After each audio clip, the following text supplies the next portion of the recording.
Waktu kecil kan ada semiliar hal yang kita nggak tahu. Kenapa pesawat bisa terbang? Novelnya tentunya yang membuat kami Divisi 5 excited untuk bisa mengalihwahanakan karyanya Kak Ika ke layar lebar. Jadi sebenarnya pertama kali maksudnya yang juga membuat saya sangat tertarik adalah bagaimana sinopsis itu dikembangkan sama Mas Alim dan Kori gitu. Kemudian ada karakter baru dan punya point of view yang eksponensial dari novelnya, sehingga waktu saya baca sinopsisnya saya bilang, wah ini kalau misalnya saya bisa mengerjakannya dengan pendekatan yang beda, dengan nuansa yang lebih suspenseful, secara project akan sangat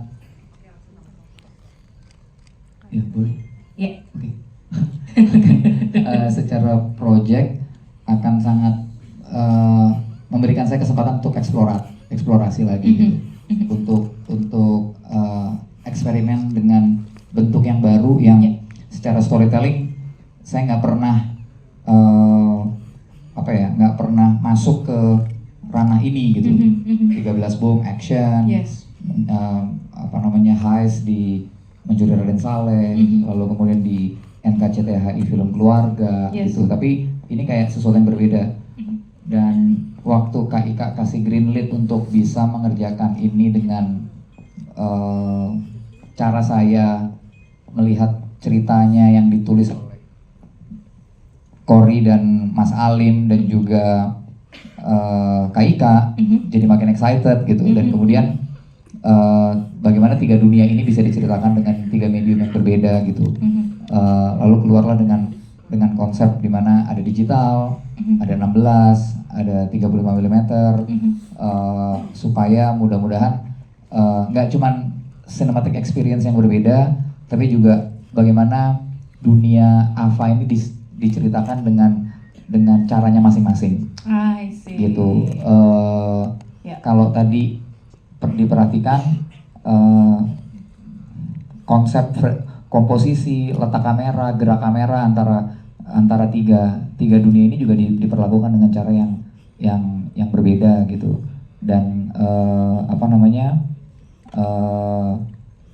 menarik untuk bisa punya kesempatan menceritakan ini sebagai seorang yang mungkin saya perlu sadarin adalah karakter utama di film ini dan persoalan utama di film ini adalah persoalan yang lebih ke sensitivitas perempuan gitu. Tapi saya laki-laki gitu. Jadi saya perlu belajar punya empatinya. Maka dengan itu saya kemudian memutuskan untuk bagaimana kalau saya menjelajah ke dalam kepalanya Ava gitu. Gitu. Makanya sound design-nya tuh seakan-akan seperti kita lagi ada di dalam kepala seseorang gitu. Yang sangat memusingkan gitu ya, pusing, yang lagi pusing, kepala seseorang yang lagi pusing, kayaknya gitu. Jadi itu coba diterapkan di sound design juga. I see. Ya itu juga salah satu yang menurut aku sebagai penonton nih ya, juga yang sangat sangat menonjol. Dari awal mulai soundnya itu sangat ngebawa perasaan kita untuk bisa ke arah suatu emosi gitu. Tapi gimana caranya Mas Angga tetap mempertahankan core ceritanya? Karena kan ini sebenarnya kayak when you dive into the mind of Ava gitu kan, itu kan jadi eksplorasi yang bebas sebetulnya gitu. Core apa yang tetap Mas Angga pegang untuk jadi kayak titik enggak, gue tuh tetap harus napak yang bagian ininya gitu, ada nggak? Ya tentu ketika aliwahana yang perlu dijaga adalah menghormati karya aslinya. Dalam hal ini karya aslinya berbentuk novel. Maka banyak sekali yang dipertahankan dan dicoba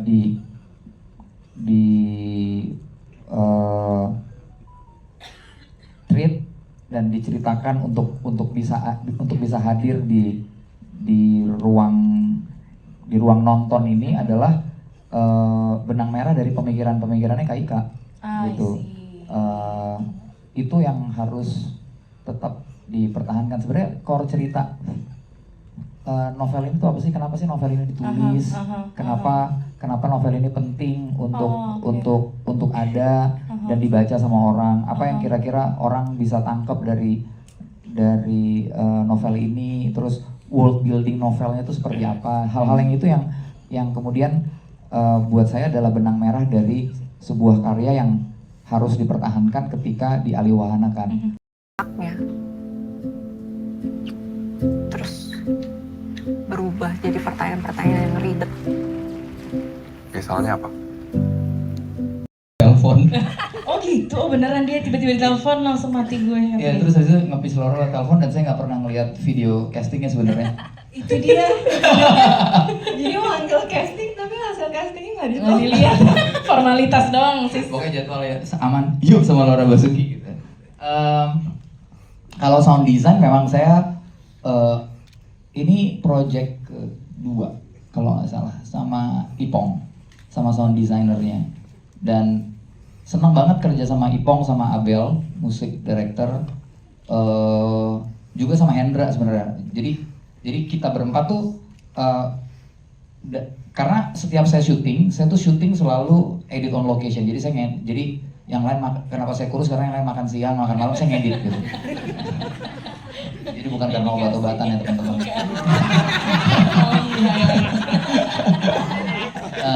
Jadi ya karena itu, karena yang lain pada makan saya ngedit gitu. Jadi dari editing, dari lokasi itu kita sudah menyusun gambarnya dan kita udah ngebayangin kira-kira sound design, musiknya kayak apa.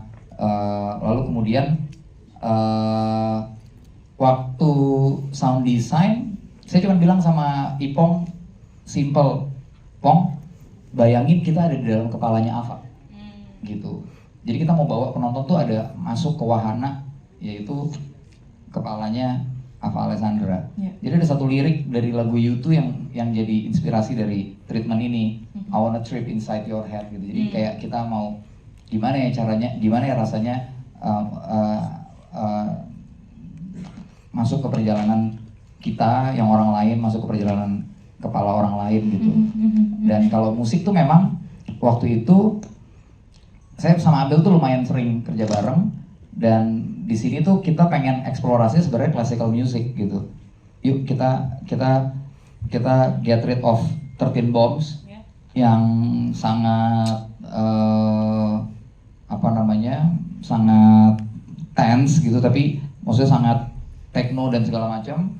Yuk kita pakai partitur atau melodius yang melodi yang lebih ke arahnya ke classical music. Makanya ada satu musik klasik yang jadi tema di film ini gitu. Dan On My Mind itu sebenarnya kalau nggak salah itu ditentukan oleh Cory sama Hendra saat editing offline.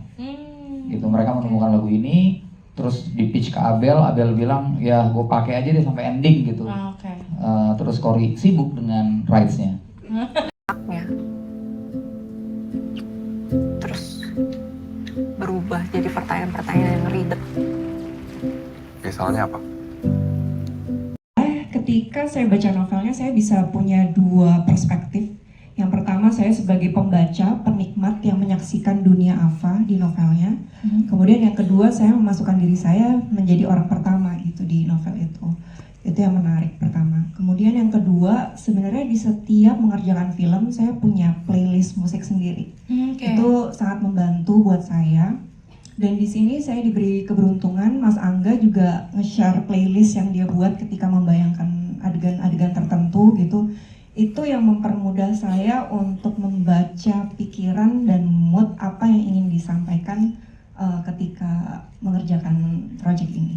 Oh, jadi ada tambahan bantuan dari lagu-lagu gitu ya? Karena Musik, itu ya. musik gitu, karena itu masuk banget. Musik kayak apa tuh yang di-share? Apakah musik-musik dark? Atau yang kayak gimana? Boleh tahu nggak? Macam-macam sih, ada kan moodnya lumayan beragam di sini. Ada yang romance, jazz, ada yang instrumen, terus ada yang klasik, jadi macam-macam. Oke, yang bikin aku penasaran dari karakternya Ava nih, Laura. Dia itu a very strong woman, at the same time very Fragile.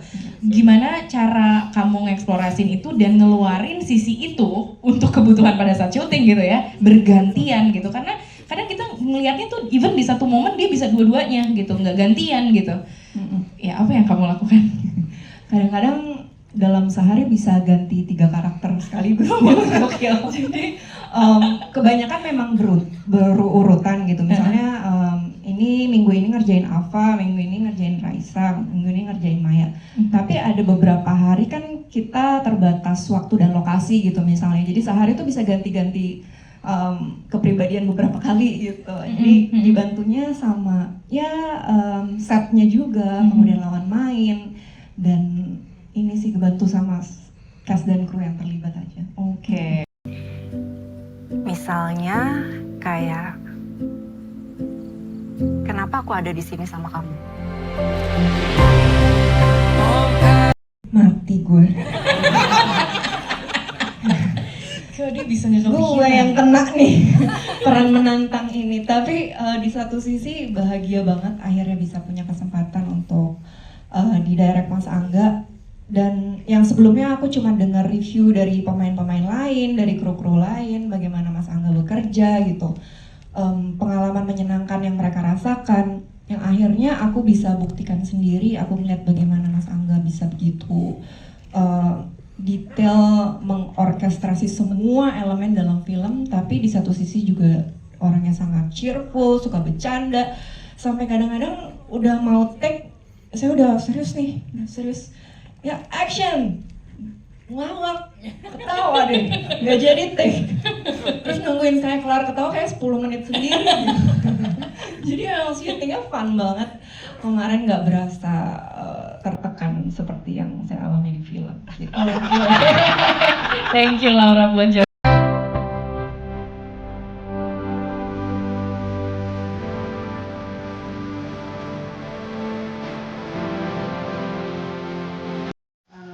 Karyaku tuh bisa diadaptasi oleh seorang Angga di masa Longko karena jujur aku suka film-filmnya, karyanya, cara berpikirnya. I think Angga is one of a kind. Dan waktu aku menulis Heartbreak Motel itu juga caraku sebagai penulis untuk keluar dari zona nyaman gitu. Yang biasanya ceritanya seperti ini, aku pengen memberi sesuatu yang berbeda. Jadi tentu pada saat kemudian muncul tawaran untuk dialihwahanakan menjadi film, orang yang paling tepat menurut aku adalah Angga dan Visinema, karena mereka selalu punya cara yang breakthrough kan untuk men-treat something gitu. Jadi waktu itu Angga dengan aku ngobrol, aku kan di Medan ya, Angga di Jakarta, kita ngobrol lewat Zoom selama 2 jam, nggak berasa ya kayak meeting gitu. Ngobrol, dan Angga tuh langsung kepikiran bahwa gimana kalau kita nge-treat cerita Heartbreak Motel ini ibarat membawa penonton ke dalam isi kepala si karakternya, yaitu Ava yang dimainkan Laura Basuki. Jadi kalau di buku kan gampang ya melakukan perubahan point of view gitu. Tapi kalau di sinema seperti apa gitu kan? Kan kita nggak mau dengan cara yang banal dengan nulis, oh ini point of view-nya sih. Tapi we have to show instead of telling kan nih. Dan cara yang dipakai Angga adalah dengan menggunakan 3 jenis kamera gitu kan. Ada digital, ada analog 16mm dan ada 35mm, dan itu akan menjadi experience buat teman-teman yang nonton, baik yang udah baca maupun belum. It's something new gitu. Kalau buat aku yang penting saat adaptasi itu adalah jangan sampai adaptasinya itu 100% sama plek-plek gitu. Malah aku nggak mau seperti itu karena nggak memberi nilai tambah kan ceritanya. Tapi di sini Angga give so much layers, dan tentu dengan performance teman-teman aktor aktris yang luar biasa ini, sehingga orang tuh bisa masuk ke sini dan ngerti bahwa oh ternyata kita sama-sama orang yang butuh diakui, butuh dicintai, butuh punya self worth, butuh merasa diterima walaupun dulu pernah dibuang oleh seseorang misalnya. Itu yang pengen kita sampaikan. Jadi the whole package bahwa ini di dunia aktris is just to serve a contrast, bahwa seseorang yang hidupnya terlihat sangat sempurna, dipuja-puji, bawa piala citra, mungkin setelah ini bawa lagi gitu kan, kita aminkan ya Laura. Amin. Ternyata behind all of that ada kekosongan yang nggak bisa diisi oleh semua itu, dan itu kurasa dialami oleh kita semua. Kita mungkin merasa bahwa kita oke, ini segala macam, tapi pada saat kita sendiri di rumah, are we really happy? Is there a hollow spot inside that needs to be filled? Mungkin ada, dan itu yang ingin kita sampaikan di film ini. Dan itu sangat Maaf manusiawi. ya jawabannya kepanjangan. Enggak dong, nggak apa-apa. Itu sangat manusiawi dan justru itulah kayaknya poin pertama yang sangat mengena di semua yang nonton. Oke, Ika sendiri udah nonton film secara utuhnya? Udah nonton yang rough cut 2 kali, yang malam ini yang udah dengan scoring amazingnya Abel Huray belum, jadi Nanti I'm malam. so looking forward nonton nanti malam. Sure. Always on my mind, always on my mind. Sama Oke. tim Visinema dulu, Mm-mm. brainstorming sama Cory, kita mau Mm-mm. bikin apa Mm-mm. dari bukunya Ika gitu. Tapi emang satu impresi dari aku sama Cory yang sama adalah ketika kita baca Heartbreak Motel, saya ngerasa Ika tuh kayak memang seperti yang dibilang tadi, keluar dari comfort zone ya, karena 5 halaman pertama tuh ini kok kayak thriller banget ya gitu. Dan ternyata ketika ketemu Mas Angga bilang satu kata yang kemudian membuat saya juga tertantang untuk mengadaptasi adalah Mas Angga bilang, aku maunya bikin film thriller dari buku Ika Natasha. Kebayang gak sih gitu? Terus Thriller. tapi ternyata memang sense itu sebenarnya yang didapat dari baca buku Heartbreak Motel ini. Sebenarnya sense of thrillingnya itu yang Yes. kemudian kayak kita tuh dikejar-kejar, Yes. diremes-remes jantung sama hatinya. Dan menurut saya itu yang harus kita keep sih, memang ketika itu diadaptasi.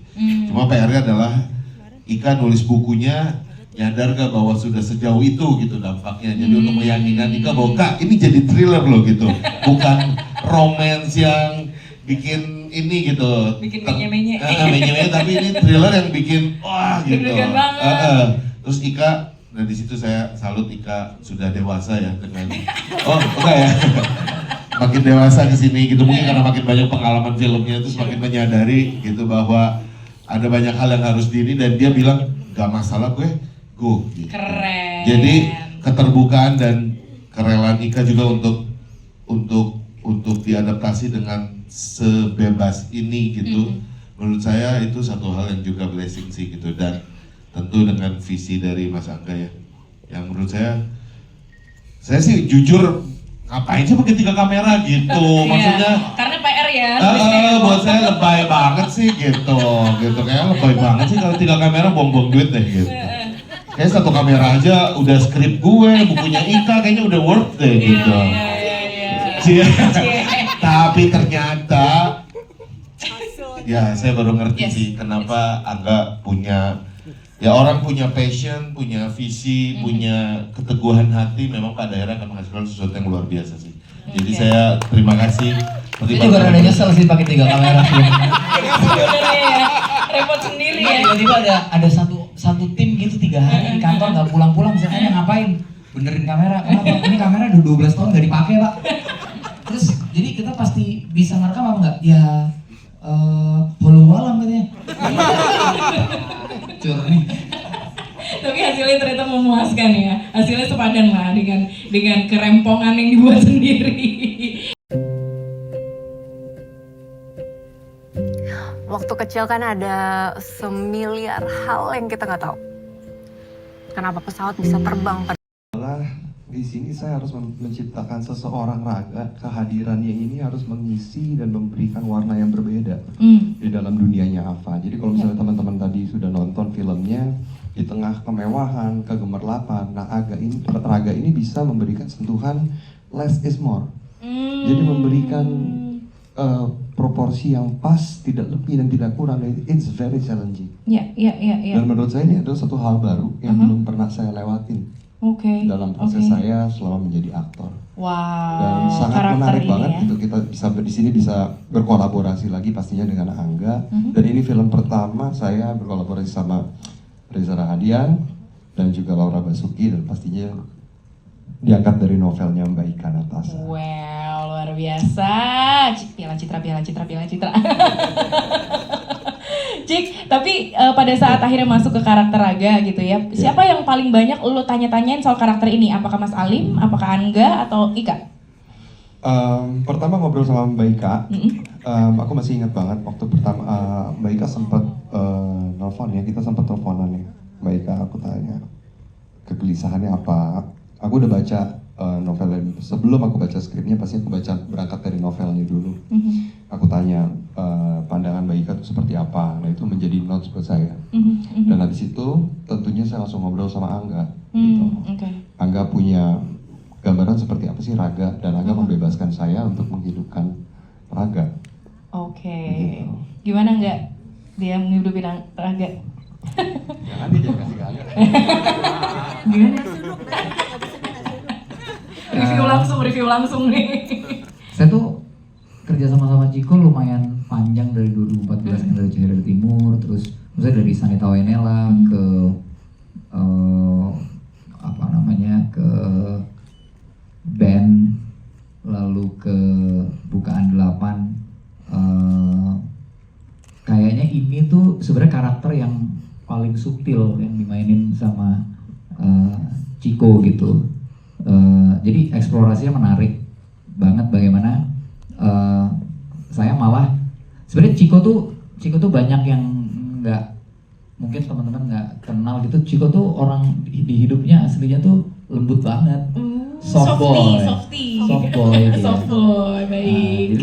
Jadi ya sebenarnya Raga tuh nggak jauh-jauh dari aslinya sisi dia. Ciko yang soft boy. Oke, setuju sih. Ya, pantesan kayaknya pendalaman tuh ini Bang. Iya, dia keras kalau pagi aja sama Barbel. Sama Barbel, habis itu udah lembut lagi ya. Oke, aku mau beralih ke Modal berat. Kenapa hujan turun? Tapi makin dewasa, kayaknya pertanyaan-pertanyaan itu mulai kehilangan haknya.